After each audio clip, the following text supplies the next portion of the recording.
Reflexão de hoje eu trouxe um conto de Walter Ugumãe, um escritor angolano naturalizado português, o qual ele afirma não ter jeito de escrever para crianças.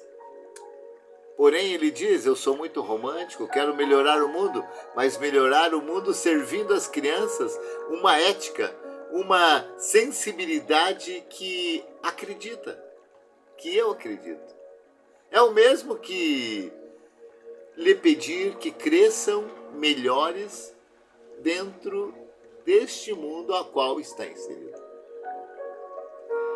Walter Hugo, ele faz um conto, A Dor de Mãe, a qual ele intitula O Menino de Água.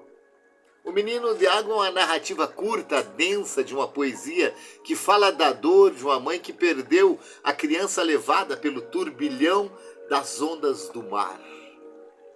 Ele jura que nunca, ou ela jura que nunca vai desistir de buscar esse menino. Nadava sempre nesse mar. Ela dizia, cada vez que nadava nesse mar, ela saía molhada e não se enxugava. Não se enxugava, porque ela acreditava que era o seu filho abraçando o seu corpo. Mas certo dia começa a juntar jarros em casa, a encher de água e a encenar uma impossível vingança ao mar.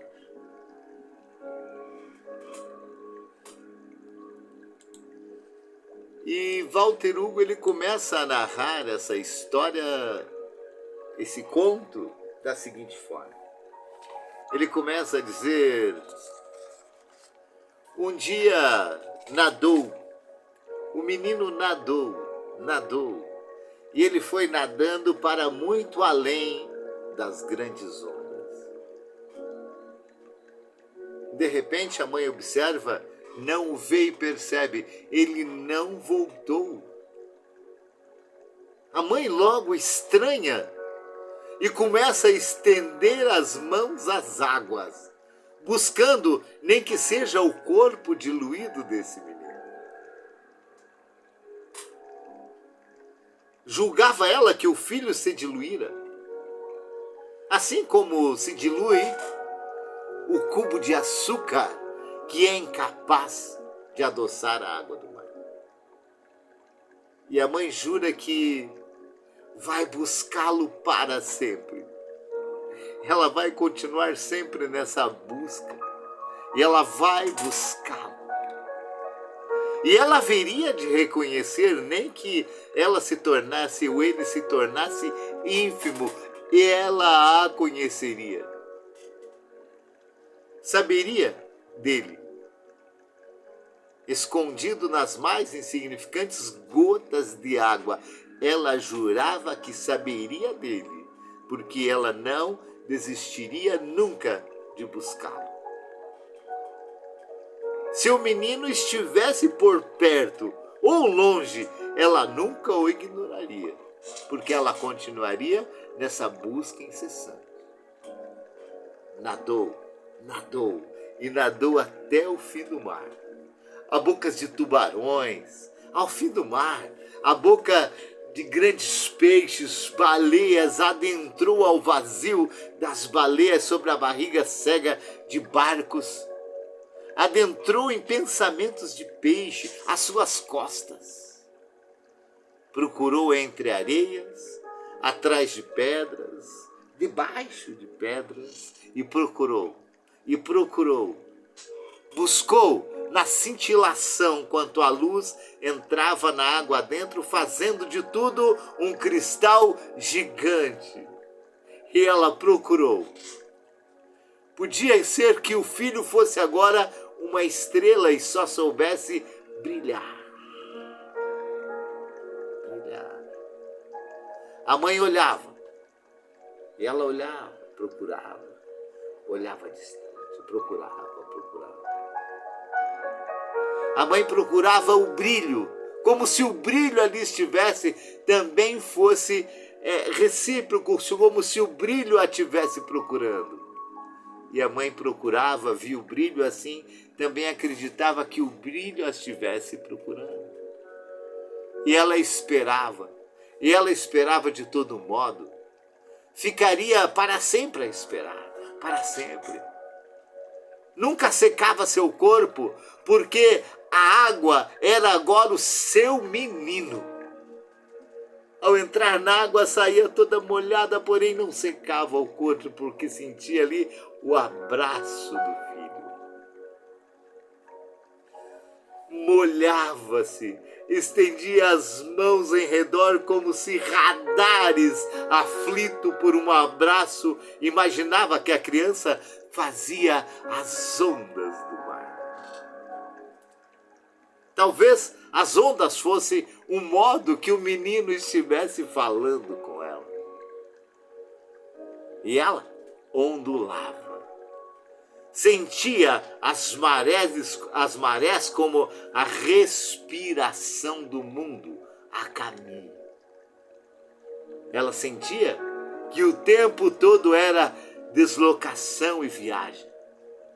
Era como sabia que a demora lhe criava uma distância insuportável, doloroso, como se o planeta inteiro fosse constantemente para outro lugar.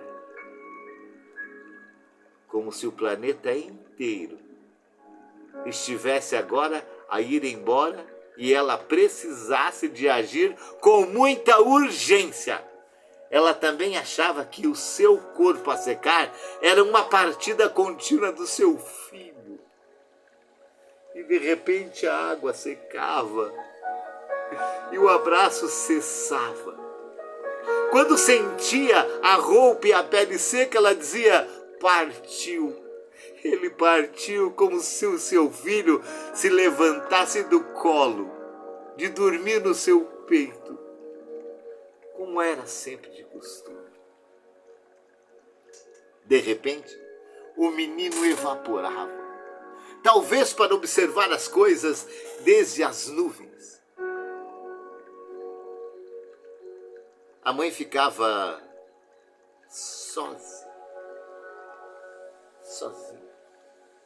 Ela fechava-se em casa e ficava a recordar, a lembrar. Ela pensava que o corpo do mar era o corpo do filho e sem distinção. Sem distinção. O amargo do sal nunca a enganaria perante a falta do beijo do filho. A nostalgia dos beijos, a delicadeza de sua criança. Ela nadava dentro do filho, o mar.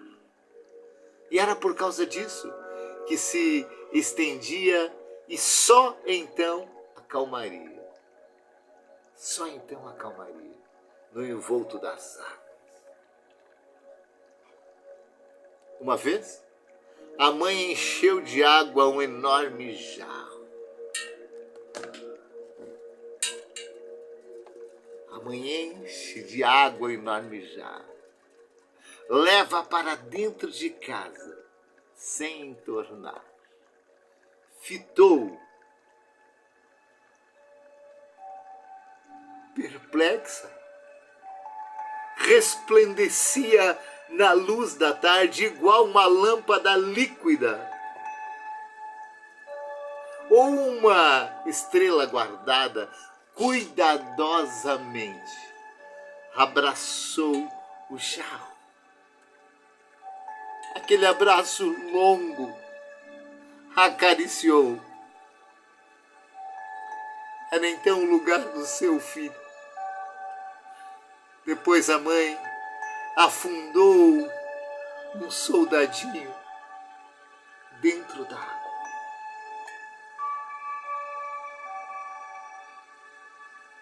Talvez ali o seu filho pudesse brincar com esse soldadinho.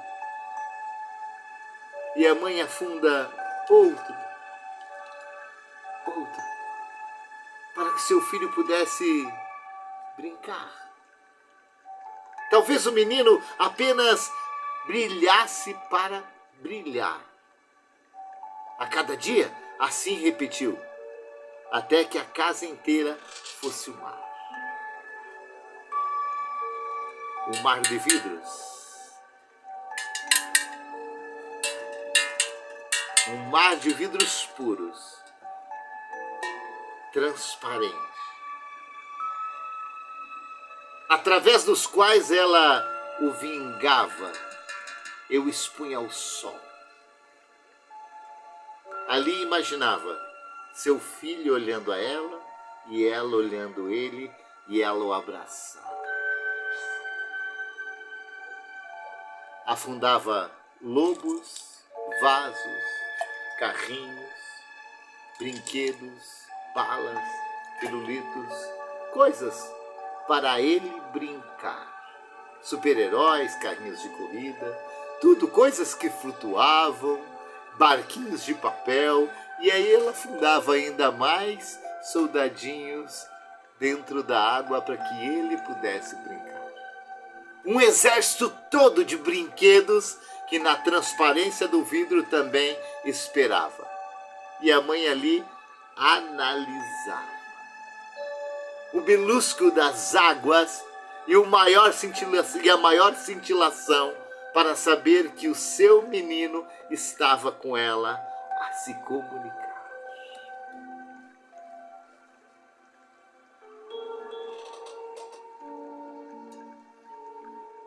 Circulava igualmente aquática bailarina cautelosa por entre os vidros sagrados, e eles evaporavam lentamente, como se lentamente, sem que o percebesse ou confessasse.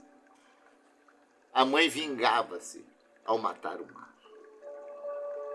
Havia de o ver evaporar do jarro, o tamanho de um menino pequeno, até o infinito.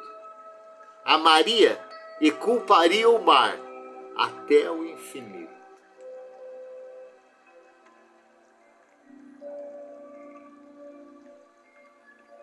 E assim nós terminamos a nossa história de hoje, o nosso conto de hoje.